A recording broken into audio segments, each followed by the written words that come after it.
Good morning and welcome to everybody that's here this morning in person, and to those of you who are online, thank you for being here. I'm going to continue to talk a little bit about the Tenzo Kyokun. I had shared a little bit about this maybe it was about a month ago, kind of the opening aspects of it. And now we're going to get into some of the guts of the Tenzo Kyokun, the instructions to the cook. And so just to give us some context, so the Tenzo Kyokun, instructions to the cook, is a writing of Dogen that is a small part of a larger body of writing by Dogen called the Eihei Shingi. Eihei is referring to Dogen, so his name is Eihei Dogen, so it's called the Eihei Shingi. The Shingi is referring to how monks comport themselves outside of simply meditation practice.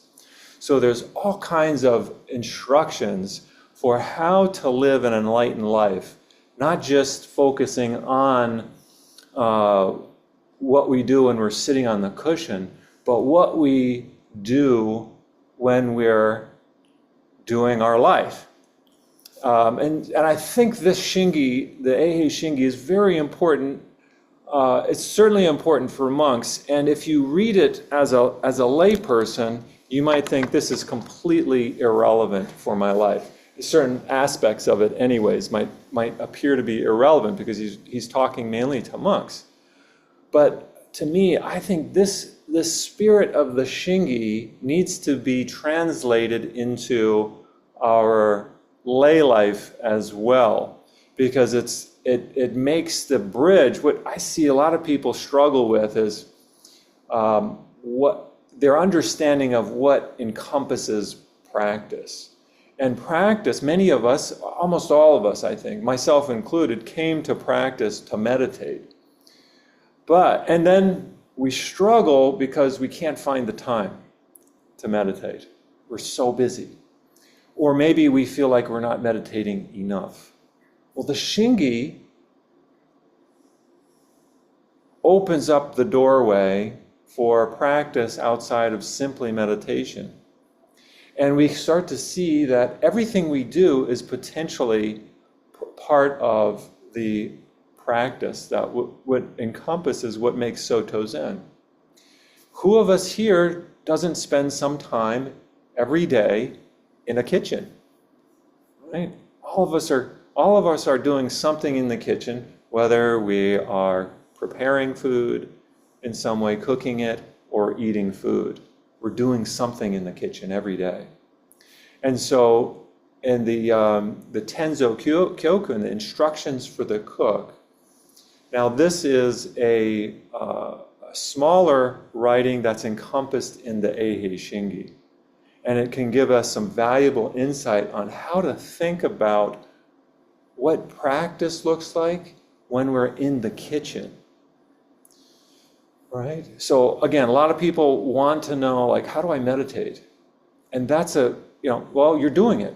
You come here, you meditate. You're done. Check that one off. Let's go on to the next thing. How do we cook? How do we manifest our practice enlightenment, right? Because it's not in Soto Zen. We just read a wonderful writing, Dogen Zenji's vow. We're celebrating, is it the birthday of Dogen?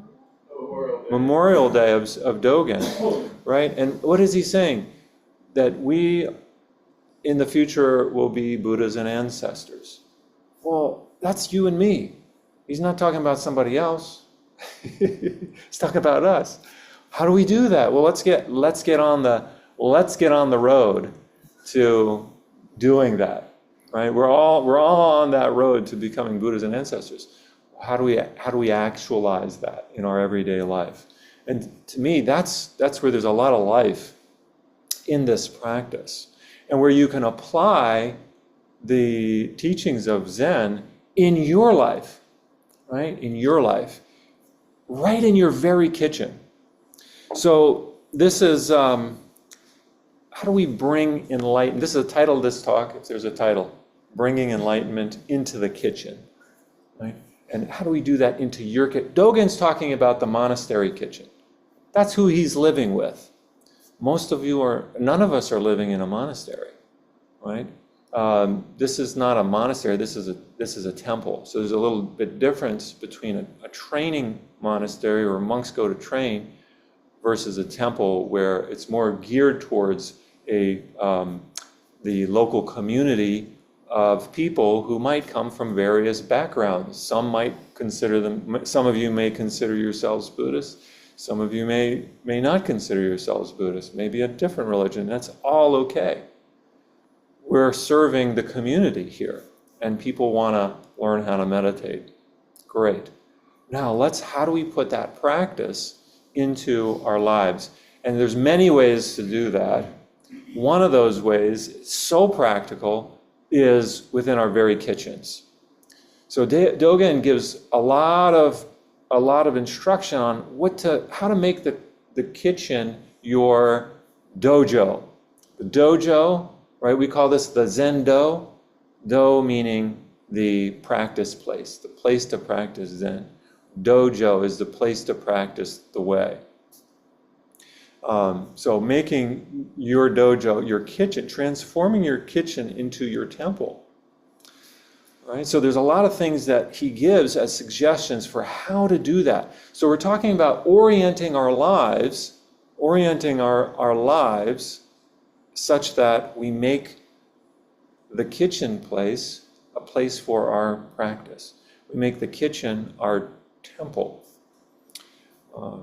So how do you do that? Now, it's very strange for Buddhism, a religion that started in India where monks were forbidden to cook, forbidden by the Buddha to cook, to now be cooking.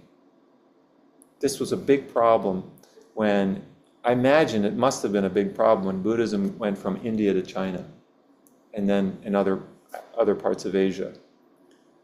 All right, so in India, the Buddhist monks, how did they live? They ate one meal a day and they begged for their food.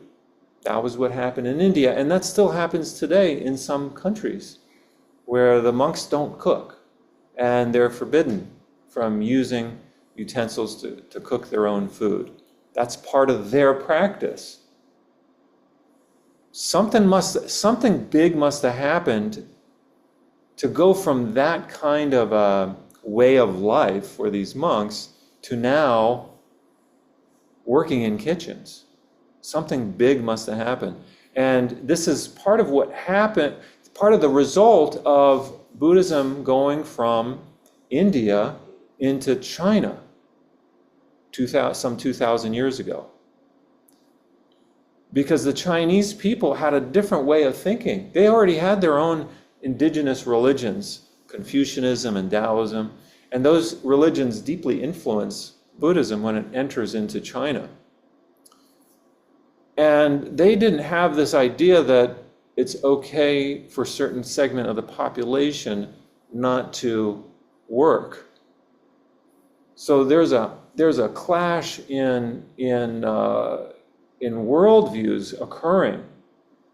So the way that Buddhism adapts to this is, guess what? The monks start to work. They start to cultivate the fields. They start to grow their own food. That means they also start to cook their own food. Again, they were forbidden from turning over ground in India because that would mean killing organisms, killing the soil. They didn't want to have that blood on their hands. Somebody else had to do that. Chinese were not having that. They're like, you know what? We don't want people in our culture who don't work. So they started to cook. They started to grow food. And this practice, of course, influences the practice that entered then Korea and then later Japan. And so Dogen, he goes from Japan, where he's living as a young adult, to China to experience what is it like to be how do you practice Buddhism? Because the Japanese in his time weren't doing it right. It was considered corrupt for several reasons. So he goes to China and he practices with the monks there, the Chinese, and he's learning from other Tenzos, cooks. How do you cook? And then he comes back to Japan and he writes this bit called the Tenzo Kyokun, Instructions for the Cook, based on older versions of the rules for the monks as far as cooking goes. So what does he say? One of the things he says, all right.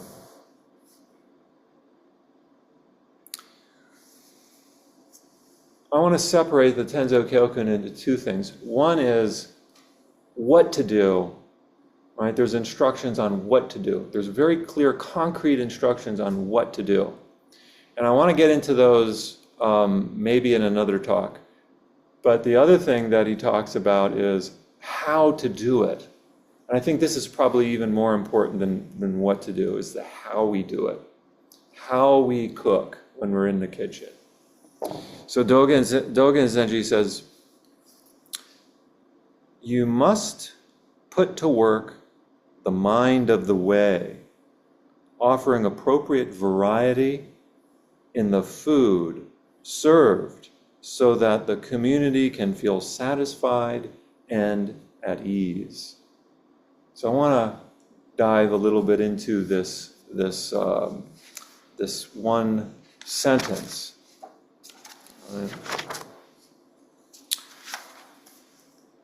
Our kitchen, we can look at our kitchen as an ordinary kitchen. We do that already. It's just a kitchen.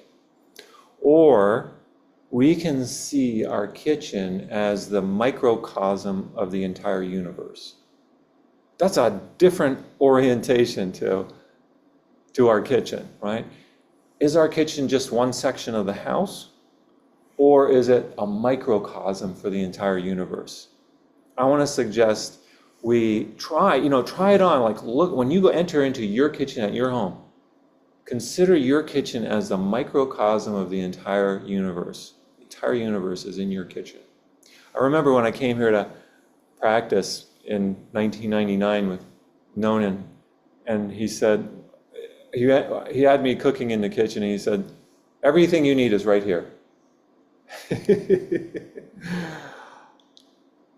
But I didn't know what was there. And I had to start getting familiar, opening cupboards and looking and touching things and organizing things. And then I could start to feel, oh yeah, we do have a lot of things right here. And I don't just mean quantity of things. If you start to look at where food comes from and how it gets to us, we can really see the whole universe is in our kitchen. And that's one of the things we do when we practice with the oryoki bowls during sesshin, during an extended retreat. We're saying that this food is the gift of the whole universe, or innumerable labors brought us this food. And so we're using that mind to notice all of the many things. Yesterday, we had a kids program here at Nebraska Zen Center, and I was telling the kids that I had them serving hot chocolate and cookies to each other. They got a tray, and we made some hot chocolate and put out some cookies. They didn't want my peanut butter balls for some reason. I was kind of disappointed because I made these peanut butter balls in the morning, and I'm thinking they like that. And then two kids came in and said, "We don't like peanut butter." It's like, "What? You don't like peanut butter?" Okay, well, we had cookies. Okay, yeah, I wanted the cookie. All right, so I had to shift. I had to shift my mind. Okay, we're going to serve cookies instead of healthy peanut butter balls. So I got the trays ready. G-Con helped me out there. I know, are the peanut butter balls still here? I ate them all, man. I was hungry. Did you have some too, G-Con? No, you ate them all. They're really tasty with chocolate and millet and raisins, and I was just like, yeah. But anyways, they wanted to store-bought cookies. Fair enough. We put them on these trays, and we had little cups, and poured the hot chocolate in there, and then I had them carry the trays into the zendo. They bowed to their other family members that were there and the other kids, and they'd serve them the the cookies and bow to each other. And it was really nice. And I said to the kids, you have, these were butter cookies. I said, there's a cow in these cookies. Where do you think the butter comes from? There's milk. And one of the kids was saying, there's not a cow in here.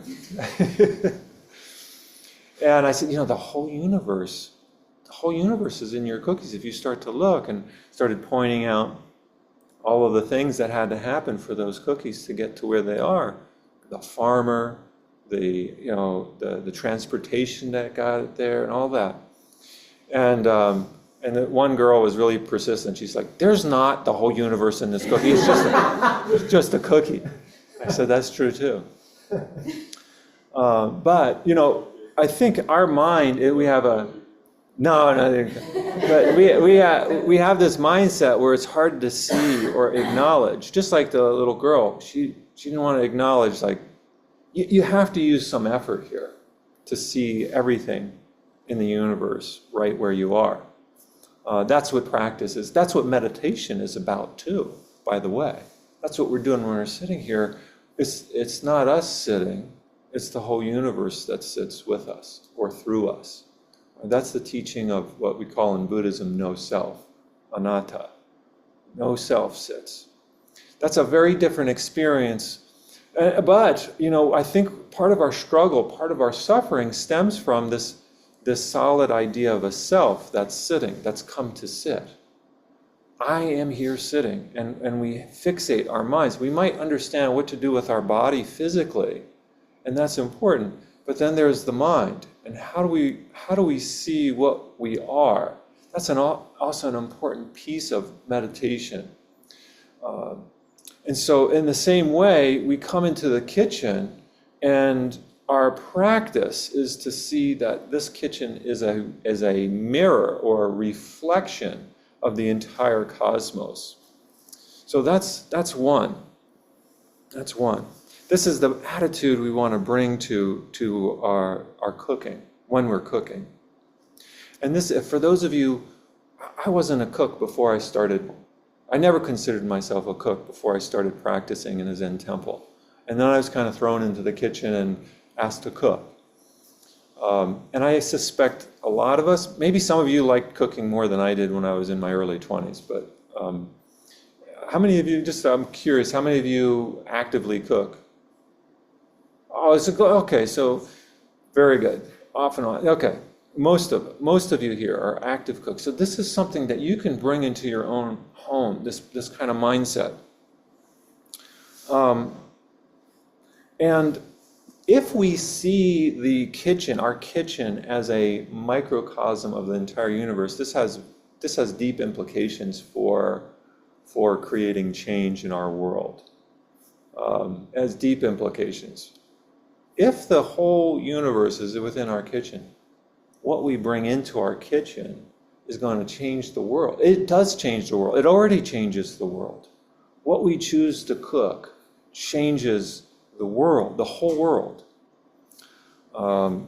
So many of us feel like, with so much suffering going on in the world today, and I don't even need to mention the suffering, we oftentimes, especially if all you're watching is the news, we feel like we can't do anything about it, right? We're pushed into this mindset that says, it's somebody else's that's making me suffer. That's the mindset. It's always pointing the finger at somebody else. And I'm not suggesting that we alone are the source of our own suffering. What I am suggesting, what I'm trying to do, is inspire us to know that we can make changes, positive changes to our world, if we look more closely at what we're doing in our kitchen, bringing mindfulness into the kitchen. And I think this is right in alignment with what Dogen is teaching. Let's continue a little bit more here.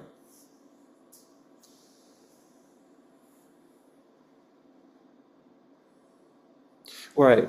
So just as the Enlightenment is just as we say in when we read Dogen's vow, that enlightenment is within us, is us, not within, but in us, the same goes true for the kitchen.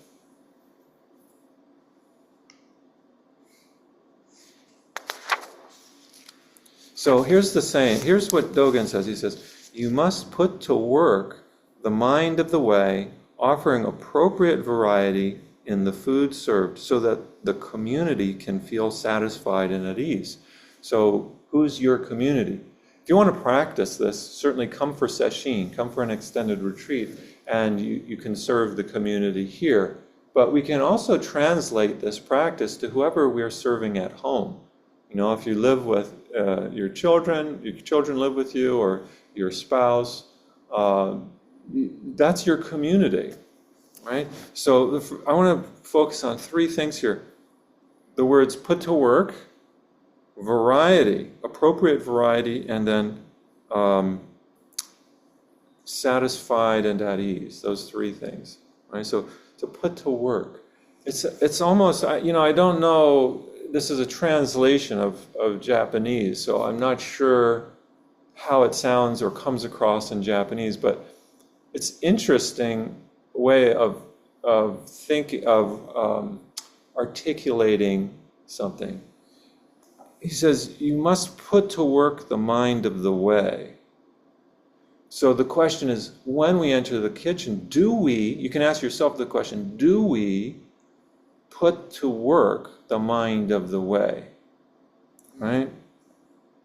So in Zazen, putting to work the mind of the way might look like the Buddha sitting Zazen in your seat, right? It might look like that. That's one way to put to work the mind of the way. What might that look like for you in your kitchen? How do we put to work the mind of the way in the kitchen?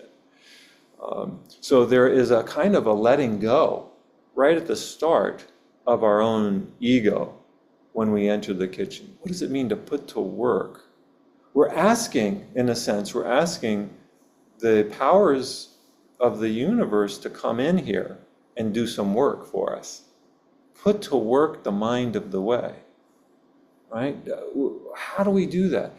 Usually when we think about cooking, I know I feel this way. When I'm cooking, I'm thinking, I've got to chop the vegetables. And already I'm off the mark. Who's chopping the vegetables? Right? I'm not chopping the vegetables. It's the workings of the universe through me. And so this is a shifting of our attitude towards approaching cooking in the first place. Put to work the mind of the way. Let go of the ego-centered mind that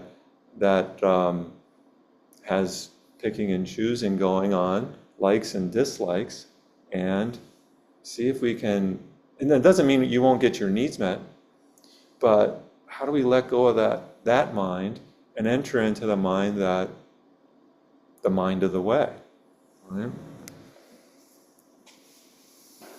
You must put to work the mind of the way,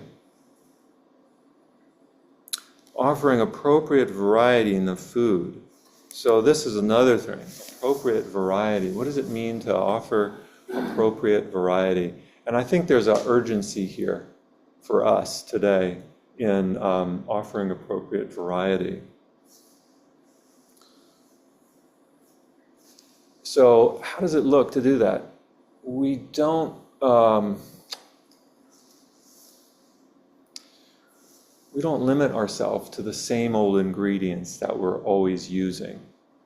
This is very, very difficult. I'm used to, for example, eating oatmeal all the time for breakfast. And the past few months, I've been encouraged by a friend of mine who's also a Zen practitioner and an acupuncture doctor, and also a dietitian. He said, you got to have more a variety in your foods, include more plants. And so I've been making more efforts to have things other than just oatmeal served at the breakfast table, because I'm usually the one who's cooking breakfast at my home. So I've been making more like tofu scramble and more vegetable stuff, raw veggies and things like that to include. And it takes effort to kind of break out of a particular habit. And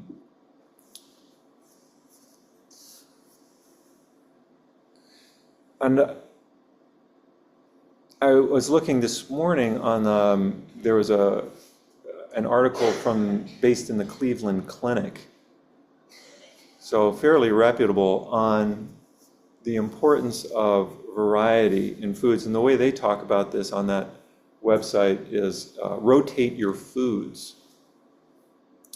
And it says here, slip a few new foods into your grocery cart every week to incorporate variety in your diet.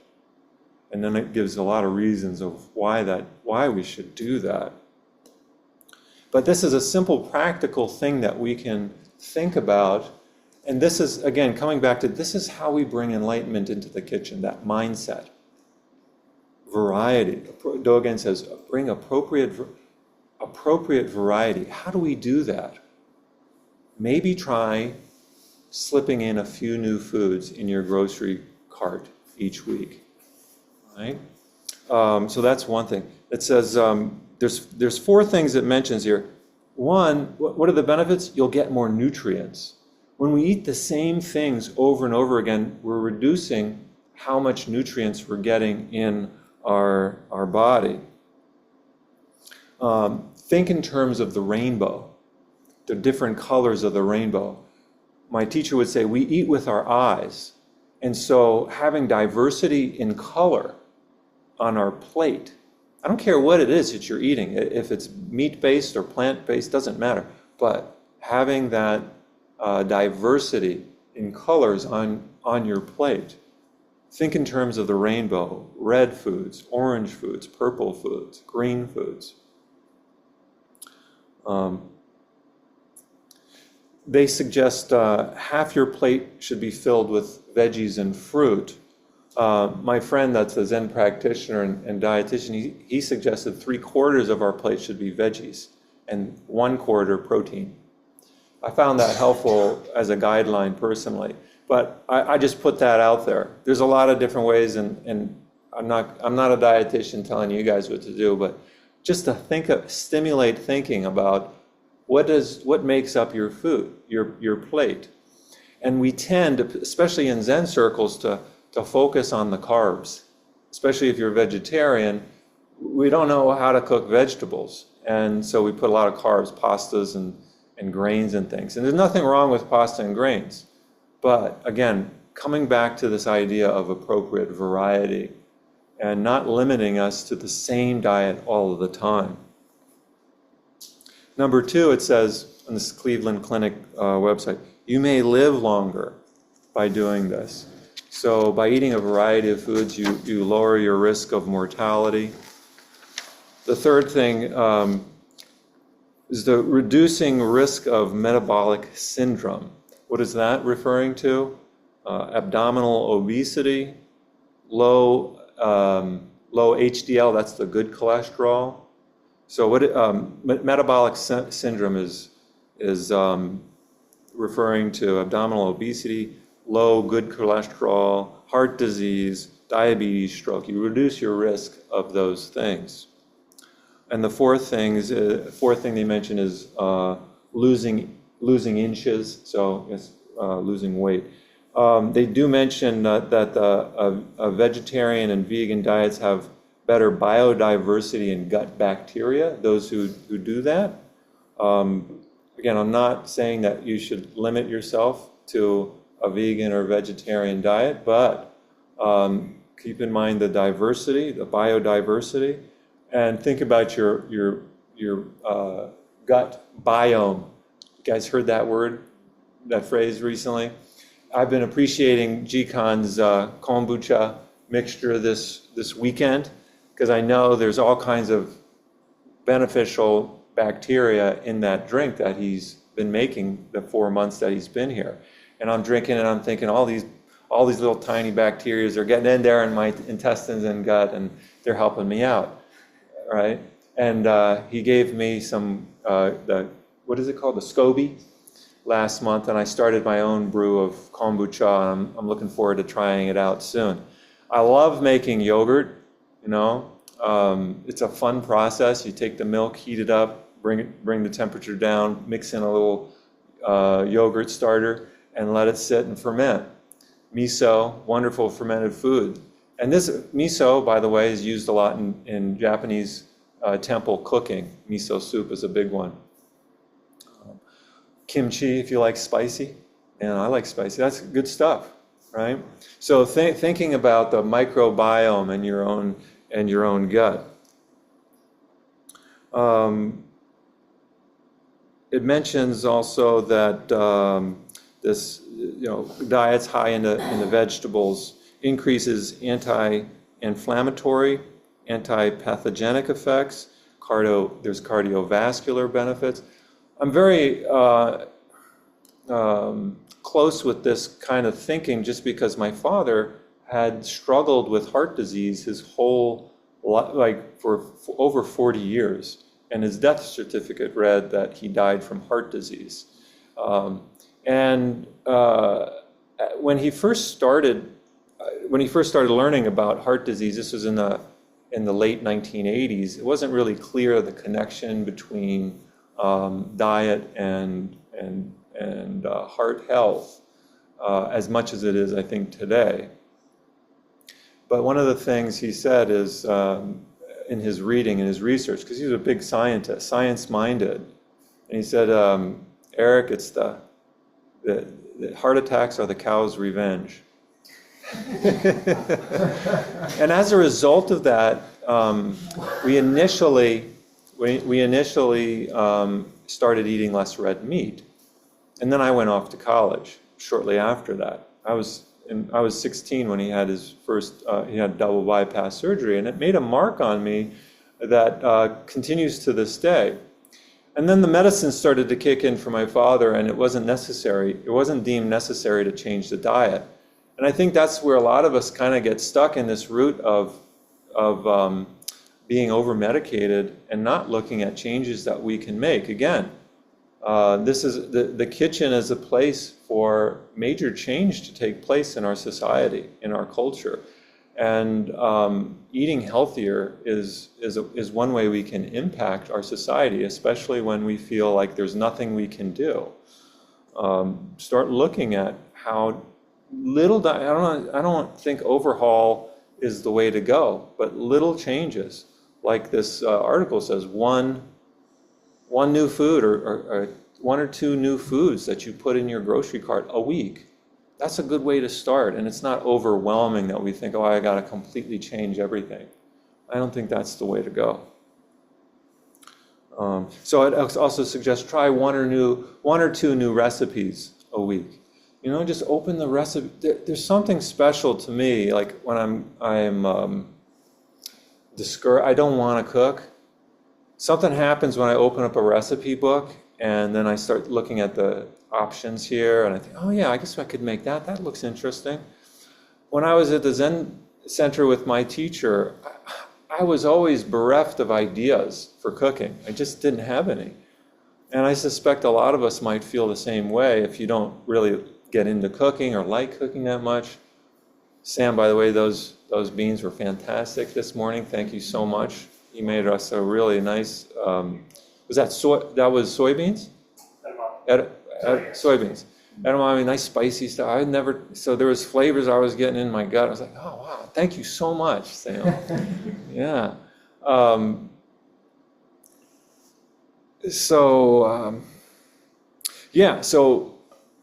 There's a book that I sometimes use to give me a jolt. It's titled "Eat Like You Give a," and you can fill in the blank. And they use curse words throughout the recipes. And somehow, I guess maybe it's a Generation X thing for me, but it stimulates me to I gotta do this, right? Get off my tuchus and start chopping vegetables and just do it. Whatever it takes, to appreciate new foods. And it's so hard. Especially if you have children that you're cooking for that only want one thing. So how do we embrace their needs as well and their reluctance to try new foods without using coercion or shame? That's another piece, because that's where Dogen says we want to nourish the community, serve the community so that they feel at ease, satisfied and at ease. How do we do that for our children so that they feel satisfied and at ease when we're at the meal time serving food? We want our children and our spouse to be feeling, oh, nourished. Thanks, Dad, or thanks, Mom, for making this food for me.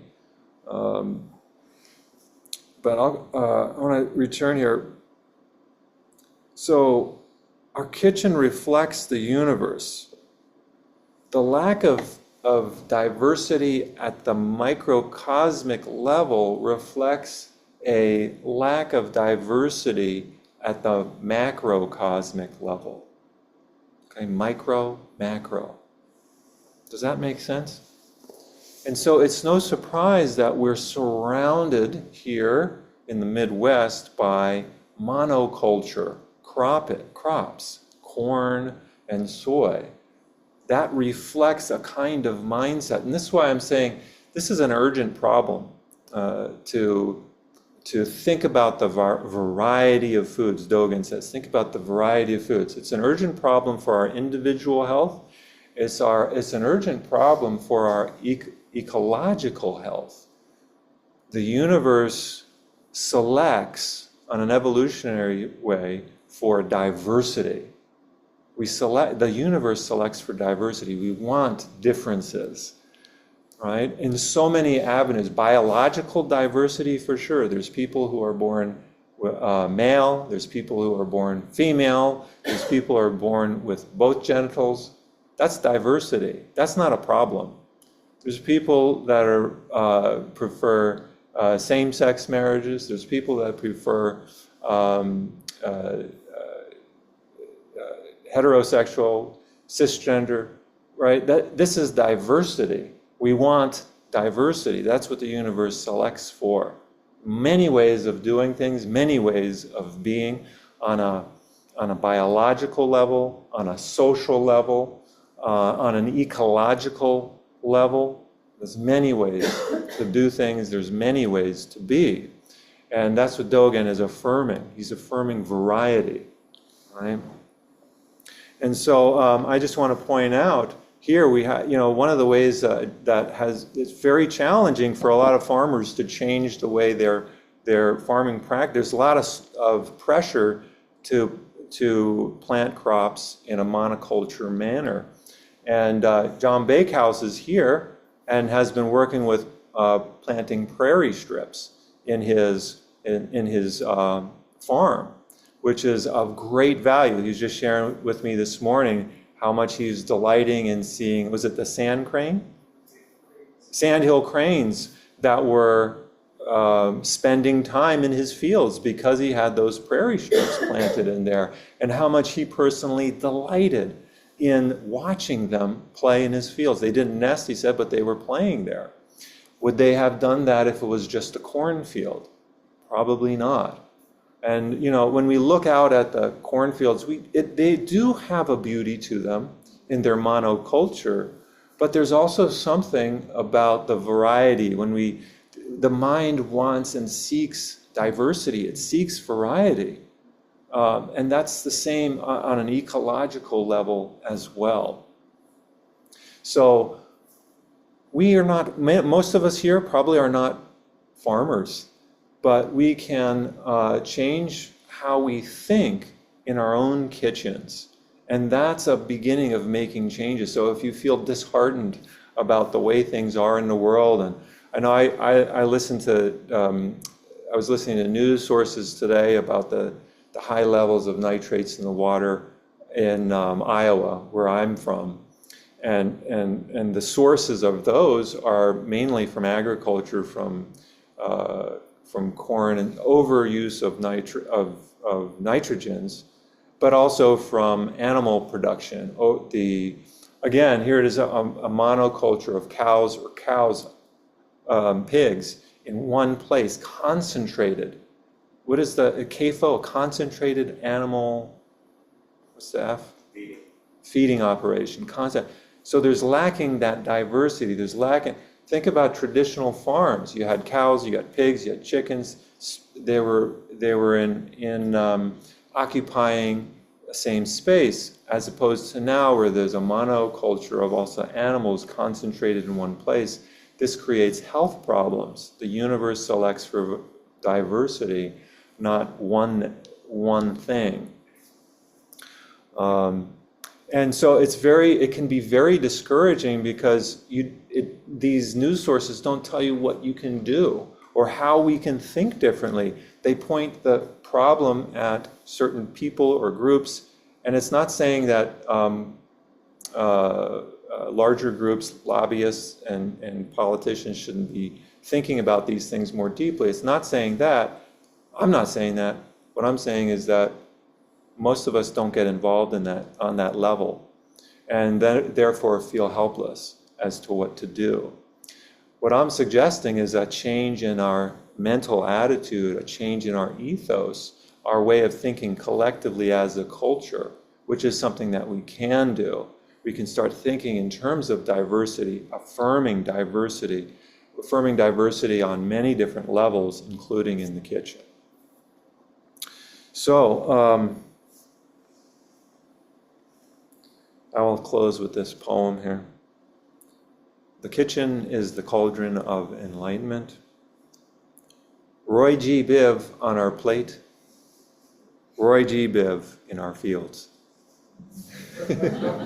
Thank you.